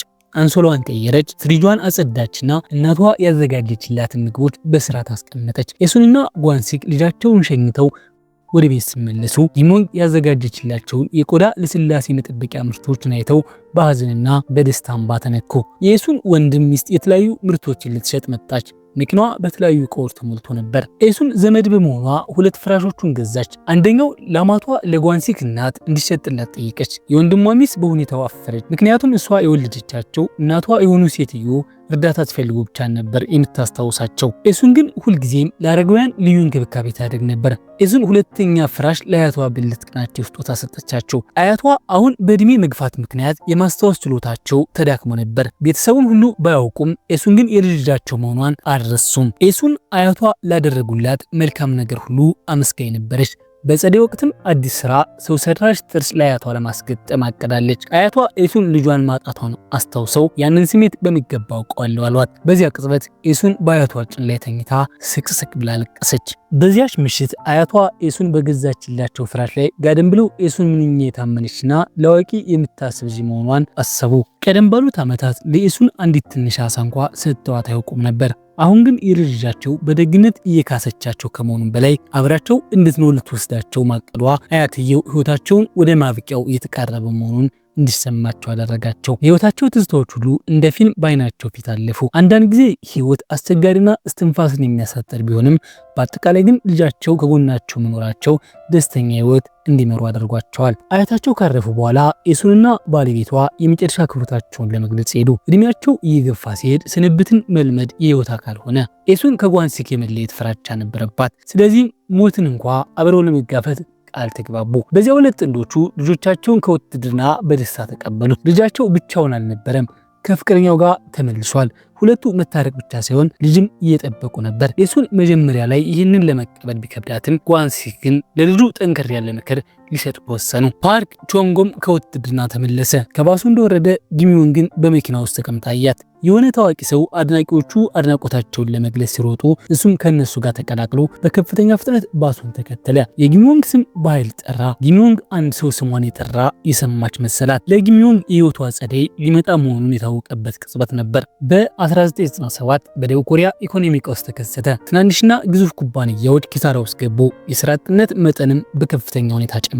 ጊሚዮንግም ስራ ባለማግኘትና ከስራ መቀነስ መካከል ትታገል ነበር። እሷ ተሰራበት የነበረውን ሲኔማ ቤትም ከዚህ ችግር አላመለጠም። በታሳስ ወር ሲኔማ ቤቱ እንደሚዘጋ የሚገልጽ ማስታወቂያ ባሶስት ሆና ስታይ ለመጨረሻ ጊዜ አንድ ፊልም እዚያ ለማየት ወሰነች። ፓርክ ቾንጎም መጣ። ፊልሙ ከጀመረ በኋላ ገብቶ ከሚዮንግ ጥቂት ረድፎች ራቅ ብሎ ተቀመጠ። ሁለቱም እርስ በርስ አልታዩም ነበር። ፊልሙ ሲያልቅ የሲኒማ ቤቱ ባለቤት ፓርክ ቾንጎን ጊሚዮንግን አይቷት እንደሆነ ጠየቀው። ባለቤቱ ሁለቱ ሲኒማ ቤት እንዲመጡና አጠገብ ላጠገብ እንዲቀመጡ ሆን ብሎ አመቻችቶ ነበር። ፓርክ ቾንጎ አንድ ድል እንዳመለጠው ተረዳ። ከሲኒማ ቤቱ ወጥቶ ተከተላትና ባሱ ስትገባ አያት። በቻለው ፍጥነት እየሮጠ አቋራጭ መንገድ ተጠቀምና በመጨረሻም ጊሚዮንግ ያለችበትን ባስ ደረሰበት። ባሱ በጣም ተጨናንቆ ነበር። ፓርክ ቾንጎ ከባሱ ውስጥ ቆሞ ጊሚዮንግን በትኩረት ይመለከታት ነበር። እሷ ደግሞ እንቅልፍ አሸልቧት ነበር። ተሳፋሪዎቹ እየተቀነሱ ሲሄዱ ቀስ በቀስ ወደ እሷ ይጠጋ ነበር። ፓርክ ቾንጎ ከሚዮንግ ፊት ለፊት ባለው ወንበር ላይ ተቀመጠ። እሷም ስትነቃ በትዕግስት ጠበቃት። ለዓመታት ተለያይተው የነበሩ ሁለቱ ወደ አንዲት ትንሽ ምግብ ቤት በመሄድ ስለነበራቸው ቆይታ መሩ። ፓርክ ቾንጎ በቀጥታ የልቡን ነገራት። ከተለያዩ በኋላ በድጋሚ ያገኛት ዘንድ በየቀኑ ወደ ሲኒማ ቤቱ ሄድ እንደነበር አመነ። አልኮል በጠጣ ቁጥር ሁልጊዜ ስለ ጊሚዮንግ ያስብ ነበር። ጊሚዮንግ በጠጣችው መጠጥ ትንሽ ሰከር ብላ ስለነበር ሳታስበው አንድ ጠርሙስ መሬት ላይ ጣለች። ፓርክ ቾንጎ ጊሚዮንግ እንዳትቆስል በመስጋት ወዲያውኑ ጎንበስ ብሎ የተሰበረውን ጠርሙስ ለቅሞ ከዚያ እጆቹ አለመጎዳታቸውን አረጋገጠ። ይህ ሰው እንደ አባት እንደሚንከባከባት የተረዳችው ጊሚዮንግ ለጥቂት ጊዜ ከተቀጣጠሩ በኋላ የፍቅር ግንኙነት ለመጀመር ተስማማች። የጋብቻው ጉዳይ ሲቃረብ ጊሚዮንግ ፍቅረኛዋን ፓርቾንጉን ከአባቷ ጋር እንዲተዋወቅ ወደ ቤቷ ይዘው መጣች። ጓንሲክ የወደፊት አማቹን ለመፈተን ወደ ባህር ይዞት ወጣ። ነገር ግን ሳይታሰብ ፓርቾንጉ የባህር ህመም አጋጠመው። መሬት ላይ ወድቆ ሲያስታውክና ሲዝለፈለፍ ዋለ። ጓንሲክ ፓርቾንጉ እንደ ዶሮ ደካማ ሆኖ በማየቱ ፊቱ በንቀት ይነበብ ነበር። ከአማቹ ጋር የሚደረግ ቆይታ ደግሞ መጠጥ መጠጣትም አንዱ ፈተና ነበር። ቀኑን ሙሉ አብረው ሲያሳልፉ ጓንሲክ አንድ ነገር ተረዳ። ፓርቾንጉ የማይመች ጣፋጭ ንግግሮች የማያውቅ የባህር ህመምተኛና መጠጥ የማይችል ሰው ነው። ፊቱ ቀልቶ መንገዱን ስቶ ቢወላገድም አይኖቹ ግን ሁልጊዜም ጊሚዮንግ ላይ ነበሩ። ጊሚዮንግ ወደ መጸዳጃ ቤት ስትሄድ ውጭ ጨለማና ቀዝቃዛ ስለሆነ እንዳትወድቅ እያለች ይጨነቅ ነበር። ጓንሲክ ፓርቾንጉ ሁልጊዜም ጊሚዮንግን ለመጠበቅና ጥላ ሆኖ እንደሚከተላት አስተዋለ። ፓርቾንጉ ጃኬቱን ለጊሚዮንግ አልብሷት መሬት ላይ ከነበሩ የተሰባበሩ ጠርሙሶች እንዳትቆስል በጥንቃቄ መራት። ጊሚዮንግ አባቷን እንዲያስደስት ለፓርቾንጉ ነገረው። አባቴ ካልፈቀደ አላገባም ስትል አስጠነቀቀችው። ይህን የሰማው ፓርቾንጉ በቁርጠኝነት ተነሳ። ወደ ቤት እንደገባ በፈገግታ የታጀበ በቁልምጫ ባህሪ በማሳየት ለጓንሲክ ሽሪምፕ ልላጥልህ እያለ ይለማመጠው ጀመር። ይህንን ሁሉ ያየችው ኤሱን ፓርቾንጉ ልጇን በእውነት እንደሚወዳት ተረዳች። ሁለቱም ወላጆች በጋብቻው ተስማሙ። ከሁሉም በላይ ደግሞ የፓርቾንጉ እናት ለሁሉም ስጦታ አዘጋጅተው ጊሚዮንግን በጣም መወዳታለሁ የሚል ማስታወሻ መጽሐፋቸውን ኤሱን በደስታ ሌሊቱን ሙሉ ፈገግ እንድትል አደረጋት። ብዙም ሳይቆይ ጊሚዮንግ የሰርግ ስነ ስርዓቷን አከናወነች። ወደ ሰርጉ መድረክ ስትጓዝ የአባቷን የጓንሲክን እጅ ይዛ ነበር። ከልጅነቷ ጀምሮ አባቷ ሁልጊዜ የሚላትን ነገር ቢኖር ምንም ቢፈጠር ብቻሽን ለመውጣት አትሞክሪ፣ አባትሽን ፈልጊ ነይ የሚል ነበር። በዚህ ሰዓት ይህ ቃል የእንባ ምንጭ ሆነባት። በልጅነቷ ምግብ ሲመገባት ካልጣፈጠሽ መጥፋት ትችያለሽ ይላት ነበር። ትምህርት ቤት ስትገባ ትምህርት ካልወደድሽ ወደ ቤት ተመለሽ ይላት ነበር። ሩጫ ስትሮጥ እንኳ በጣም አትድከሚ፣ ወደ እኔ ብቻ ሮጠሽ ነይ ይላት ነበር። ጊሚዮንግ አባቷ ዘላቂ ደጀን እንደሚሆን እናት በማወቅ በሙሉ የመተማመን ስሜት አደገች። ይህንን እያሰበች በሰርጓ ላይ በእንባ ተወጠች። ነገር ግን ደስታና ሐዘን ተቀላቀሉ። የጊሚዮንግ ታናሽ ወንድም በሕግ ጉዳይ ተጠምዶ ትልቅ አደጋ ውስጥ ወደቀ። ልጁ ብዙ ገንዘብ ለማግኘት ባለው ጉጉት የሚያውቃቸውን ሰዎች ተታሎ ለሌሎች ስህተት መስዋዕት ሆነ። ወላጆቹ ሲወቅቱት ከልጅነቱ ጀምሮ በውስጡ አፍኖ የነበረውን ቅሬታ አፈነዳው። እናንተ ጊሚዮንግን ከኔ በላይ ተወዷታላችሁ፣ ለእሷ ሁሉን መልካም ነገር ትሰጣላችሁ፣ ሁልጊዜም እሷን ታደንቃላችሁ በማለት አማረረ። እሱ እንደ እህቱ ተይዞ እንደማያውቅና ራሱን ለማስከበር ከሷ እንደሚሻል ለማሳየት ሲጥር አደጋ ላይ እንደወደቀ ተናገረ። የሱን ይህ ሁኔታ ያሳስባት ነበር። ወጣት በነበረችበት ወቅት ጥሩ እናት መሆን እንዳልቻለችና ሳታስበው ልጆቿ ላይ ጠባሳ እንደጣለች ተሰማት። ሆኖም ልጇን ለማዳን ገና ተስፋ አልቆረጠችም። የተጨበረበረውን ገንዘብ በሙሉ ከተመለሰ ልጇ ከስር ሊፈታ ይችላል። ኤሱን ልጇን ያታለለውን ግለሰብ እናት ላይ በመሄድ ልጁ ያለበትን እንድትነግራት ጠየቀቻት። ያች እናት ግን ሆን ብላ መረጃውን ስትደብቅ ኤሱን ተቆጣች። ጸጉሯን ይዛ መሬት ላይ በመጣል ደበደበቻት። አብረዋት የነበሩ ሰዎች ኤሱን እንዲህ ስትቆጣ አይተው ስለማያውቁ በድንጋጤ አይናቸው ፈጠጠ። ኤሱን እዚያ ረብሻ ከፈጠረች በኋላ ካሳ እንዲሆና በማሰብ ከቤቱ አዲስ የተገዙ ኤሌክትሪክ እቃዎችን አልፎም በእጇ ላይ የነበረውን ቀለበት ወሰደች። ጓንሲክ ደግሞ ለልጁ ሲል ዝቅ ብሎ ሰዎችን እየለመነ ገንዘብ ተበደረ። ሰው ፊት መለመን ልብ የሚሰብር ቢሆንም እሱ ግን ለልጁ ሲል አላመነታም። በመጨረሻም ጓንሲክ ለመጀመሪያ ጊዜ የገዛትና ብዙ ትዝታ ያላትን ጀልባ ለመሸጥ ወሰነ። ለልጁ ነፃነት ሲል ማንኛውም ነገር መስዋዕት ማድረጉ ተገቢ እንደሆነ ተሰማው። ገንዘብ ተሰብስቦ ልጁ ከስር ተፈታ። ልጁ ከነፃነቱ በላይ በውስጡ ያለው የጸጸት ስሜት እጅግ ከብዶት ነበር። ምናልባት ወላጆችና ልጅ እንዲህ ናቸው። ልጆች ወላጆቻቸውን በቀላሉ ሊያቆሹና ሊተው ይችላሉ። ወላጆች ግን የልጆቻቸውን እጅ ሁልጊዜ አጥብቀው ይይዛሉ።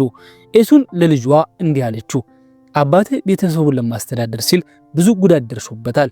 እሱን መርዳት ባትችል እንኳ ቢያንስ ልቡን የሚሰብር ቃል አትናገረው። የአሳ ማጥመጃ ጀልባው በመሸጡ ጓንሲክ ገቢ ተቋረጠ። በአንድ ወቅት ባለሀብት መሆን ትመኝ የነበረችው ኤሱን በገበያ ውስጥ ለደንበኞች አሳ በማጽዳት ስራ ተሰማራች።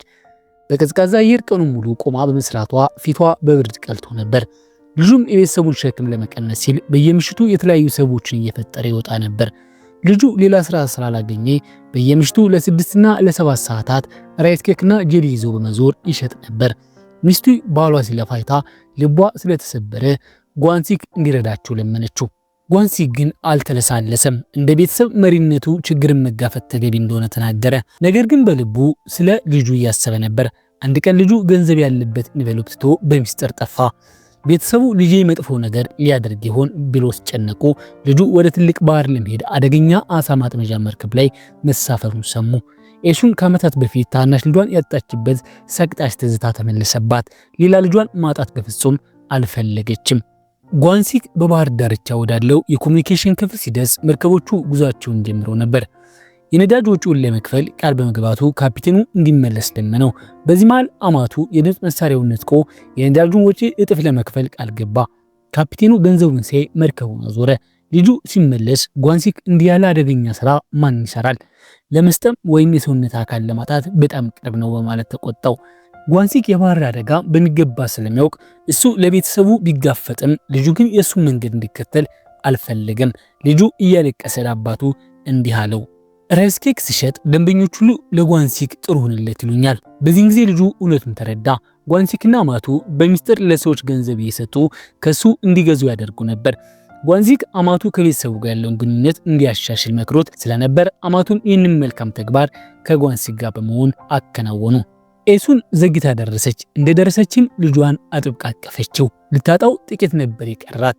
ኤሱን እያለቀሰች ለልጇ ይቅርታ ጠይቀችው። ሁልጊዜ እህትህን ለይቼ ስለማይና ለሷ ስላደላሁ አንተ ላይ ለደረሰው ቅሬታ ሁሉ ጥፋተኛዋ እኔ ነኝ ስትል ተናዘዘች።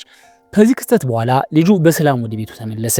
ጓንሲክም ለልጁ ለኑሮ የሚያበቃ ደሞዝ የሚያስገኝ ስራ አገኘለት። ጊሚዮንግ እናቷን ለመጠየቅ መጣች። ስትመለስ ግን እንደወትሮ ብዙ ፍራፍሬዎችን አልያዘችም ነበር። ኤሱን ልጇ የገንዘብ ችግር ውስጥ መሆኗን ተረዳች። ስትጠይቃትም ጊዮንግ ስራዋን ትታ በነበራት ገንዘብ በሙሉ አዲስ ንግድ እንደጀመረች ነገረቻት።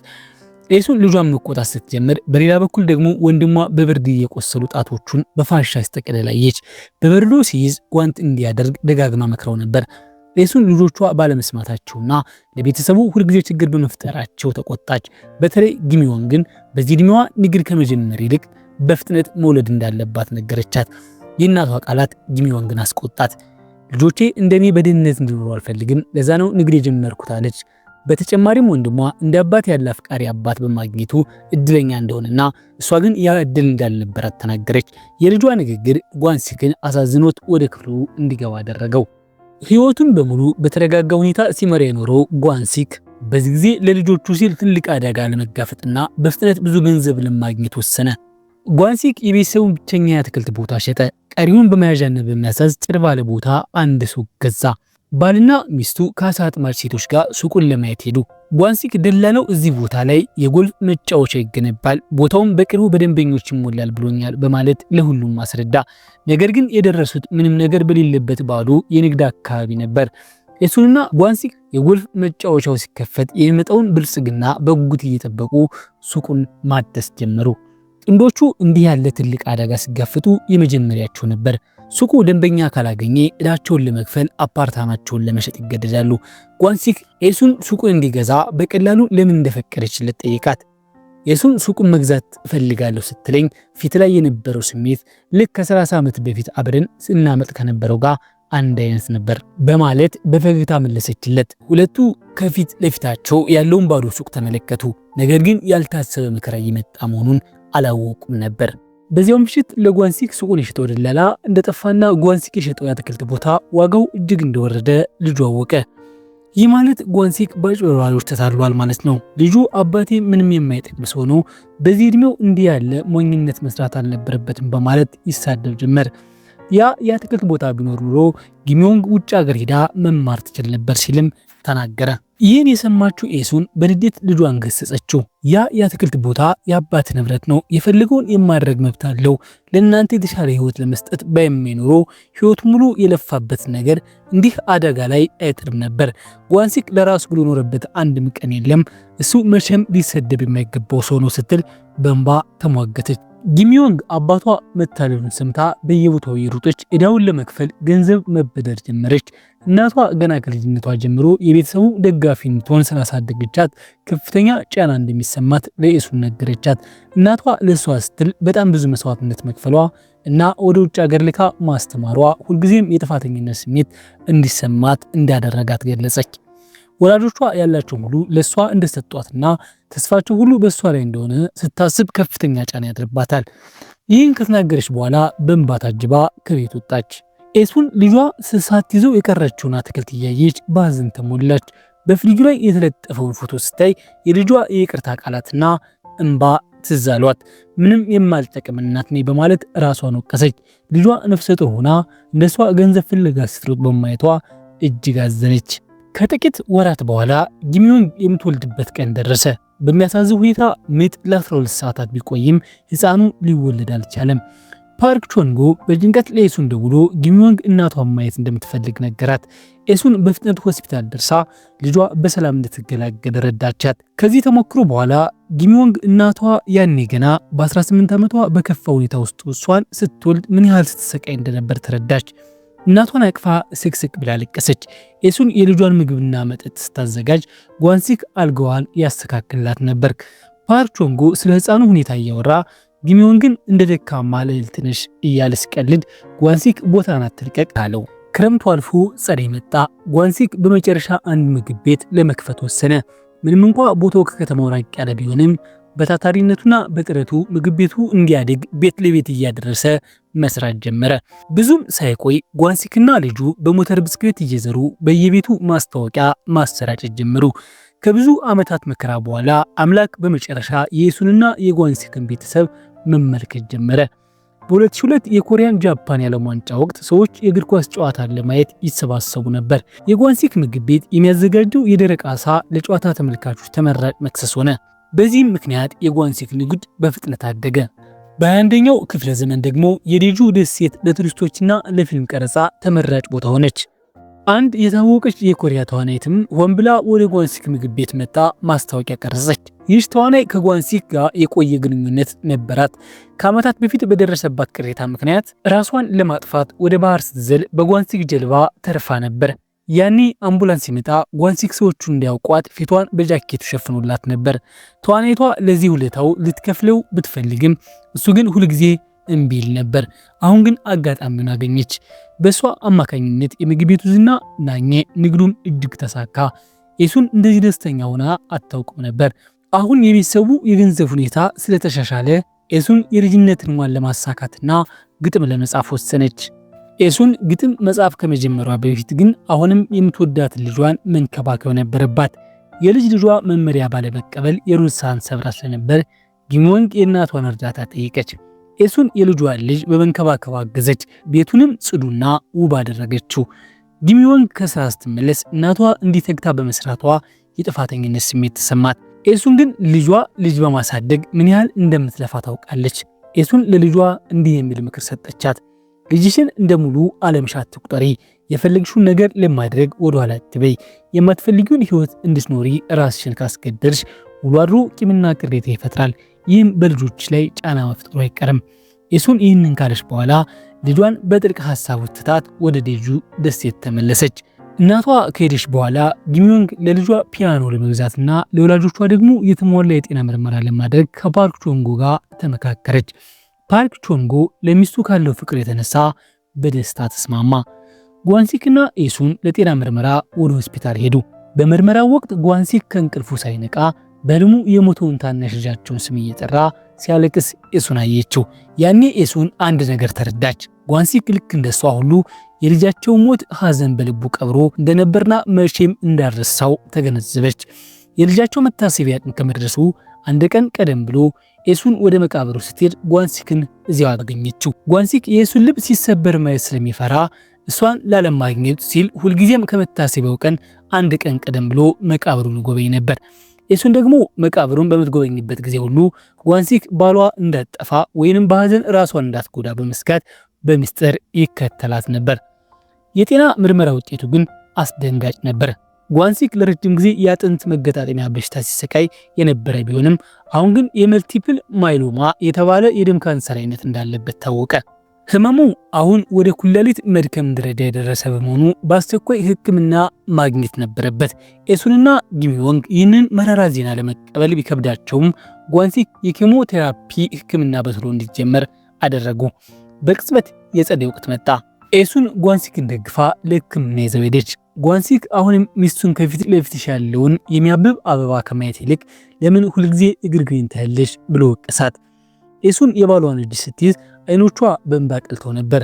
ጓንሲክ በራሷ ላይ የወደቀውን አበባ ያነሳላታል። ወደፊት እሱ ሲሞት ሚስቱ ምን ያህል ብቸኛ እንደምትሆን እያሰበ ተጨነቀ። ከሕክምናው በኋላ ኤሱን የባሏን የዲጂታል መመዝገቢያ ወረቀት ይዛ ትሯሯጥ ነበር። ነገር ግን ኤሱን በዕድሜ መግፋቷ ዘመናዊው ሆስፒታል አሰራር በሚገባ ባለመረዳቷ ስህተት ትሰራ ነበር። በዚህም ምክንያት በሰራተኞቹ ትገሰጽ ነበር። ጓንሲክ ሚስቱ ስትበደል ማየት ስላልቻለ ወደፊት ወጥቶ ተሟገተላት። ጊሚዮንግ በደረሰች ጊዜ እናቷ ስትደክማ የታዘነች። ከእንግዲህ በኋላ ሆስፒታል ስትመጡ እኔ አብሬያችሁ መሆን አለብኝ በማለት ወሰነች። ጓንሲክ ደግሞ ተራዋ አልፏት ብቸኛ ሆና የምትጨነቅ አንዲት አረጋዊት ተመልክቶ ኤሱንም የወደፊት እንዲህ ብቸኛ ረዳት አልባ እንደምትሆን በማሰብ ልቡ በሐዘን ተሰበረ። በዚያች ምሽት ጓንሲክ ልጁ ጊሚዮንግ አብረው እንድታደር ሚስቱን ወደ ቤት ላካት። የቤቱ ሙሉ ስለ ኤሱን የልጅነት ሕይወት ለጊሚዮንግ ሲያወጋ ታደረ። ከዓመታት በፊት አብረው ሲጠፉ ለኤሱን የገባላት 3 ቃላቶች አስታወሰ። ገጣሚ እንድትሆን ሊረዳት፣ ኮሌጅ ሊልካትና ሴኡል ሊወስዳት።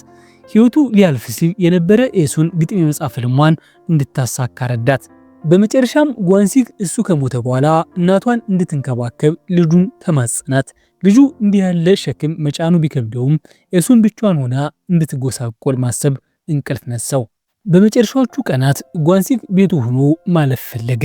ወደ ቤት ሲመለሱ ልጁ ለአባቱ የገዛውን ሶፋ እያጸዳ አንገቱን ደፋ። የአባቱ የከሳ አካል ሲመለከት እንባውን መቆጣጠር አልቻለም። በልጅነቱ የልደት ቀን ከታናሽ ወንድሙ መታሰቢያ ቀን ጋር በመገጣጠሙ አያቱ ልደቱን እንዳያከብር ይከለክሉት እንደነበር አስታወሰ። ያኔ ጓንሲክ በሚስጥር ዞት ወጥቶ ብላክ ቢን ኑድል እያበላውና አሻንጉሊት ይገዛለት ነበር። በየዓመቱ አባቱ ይህንን ያደርግለት ነበር። ልጁ ወላጆቹ እንደሚወዱት ቀድሞውኑ ቢያውቅም እህቱ በጣም ትሞላቀቅ ስለነበር የወላጆቹን ፍቅር ሆን ብሎ ረስቶት ነበር። ቀናት እያለፉ ሲሄዱ የጊሚዮንግ የኩባንያ ስኬታማ ሆነ። በንግግሯም የኦንላይን ንግድ ድርጅት ያቋቋመችው እንደ እናቷ የመማር ዕድል ለሌላቸው ሰዎች እንደሆነ ገለጸች። ኤሱን በልጇ ንግግር ልቧ ተነካ። በመቀጠልም ሌላ የምስራች መጣ። የኤሱን የግጥም መድብል ታተመ። ኤሱን ቃሏን በመጠበቋ በደስታ ለጓንሲክ ነገረችው። ጓንሲክ የሚስቱን መጽሐፍ አቅፎ እያለቀሰ በደስታ ነሳት። በዚያው ምሽት ኤሱን አንድ ደስተኛ ዓመት እንኳ ጨምርልኝ እያለች ጓንሲክን ለመነችው። እሱ ግን አቅም አልነበረውም። በቀብሩ ላይ እንዳታለቅስ ቃል አስገባት። የእሷ ልብ ሲሰበር ማየት የእሱን ልብ እንደሚሰባብረው ነገራት። ጓንሲክ እንደ ዝናብ እንባዎቿን የምታዘንበውን ኤሱን እንደ ወትሮ አጽናናት። ኤሱን ምንም ያህል አስቸጋሪ ቀናት ቢኖሩም በምድር ላይ እንደ ገነት እንዲሰማት ያደረገው ጓንሲክ ነበር። የጓንሲክ ጤና እየተባባሰ ሄዶ በመጨረሻ ሆስፒታል ገባ። ኤሱን በመስታወት በኩል ባለቤቷ ለመተንፈስ ሲታገል አየችው። ለብዙ ዓመታት አብረው ስለኖሩ ምንም ሳይነጋገሩ ልብ ለልብ ይግባቡ ነበር። ኤሱን ጓንሲክን የመሰለ ባል ስለሰጣት ሕይወቷን አመሰገነች። ጓንሲክ በመጨረሻው ቅጽበት የኤሱን ፊት በአእምሮ ለመቅረጽ እንዲመቸው ጭምብሏን እንድታወርድ በምልክት ነገራት። የጓንሲክ ሞት ለሁሉም መሪር ሐዘን ሆነ። ጊሚዮንግ አባቷ ጥሎባት የሄደውን የቁጠባ ደብተር ተረከበች። በውስጡም ጊሚዮንግ በየጊዜው ተሰጥቶ የነበረውን ገንዘብ ሳይነካ ተቀምጦ አገኘችው። ወላጆች የልጆቻቸውን ገንዘብ ከመጠቀም ይልቅ ልጆቻቸው ማሰባቸው ብቻ ለረጅም ጊዜ ደስተኛ ሊያደርጋቸው እንደሚችል የታየበት ትልቅ ትምህርት ነበር። ኤሱን ሁለቱ አብረው ይኖሩበት በነበረው ትንሽ ቤት ውስጥ መኖሯን ቀጠለች። ጓንሲክ አሁንም እዚያው ያለ ይመስላታል። በቤቱ ማዕዘናት ሁሉ ከጎኗ እንዳለ ይሰማታል። ኤሱን በስሜት ተነሳስታ ደብተሯን በመክፈት የግጥም ስንኞቹን መጻፍ ጀመረች። ቀስ በቀስ በደብተር ውስጥ ያሉ ግጥሞች እየበዘዱ የልጁ ልጆቿም እያደጉ መጡ። ጊሚዮንግ የእናቷን ግጥም ሰብስባ ፎቶ በማንሳት ለአንድ የህትመት ድርጅት ዋና አዘጋጅ ላከች።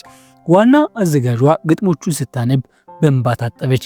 መላውን መጽሐፍ ስታነብ እንባዋ ሊቆም አልቻለም። ዋና አዘጋጇም በገጣሚዋ በኤሱን እጅግ መቆጣቷን ገለጸች።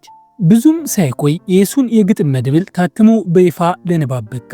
ኤሱን ከልጆቿ ጋር ለመኖር ፈቃደኛ አልሆነችም። ይልቁንም ያኔ ከዓመታት በፊት በነበሩበት በዚያችነት ቤት ውስጥ ብቻዋን መኖር መረጠች። ብቸኛ ምኞቷ ከሞቷ በፊት ጊሚዮን ግን ደጋግማ ማየት ብቻ ነበር። ወደ ኋላ ዞር ብላ ህይወቷን ስትመለከት ብዙ አስደሳች ትዝታዎች አሏት።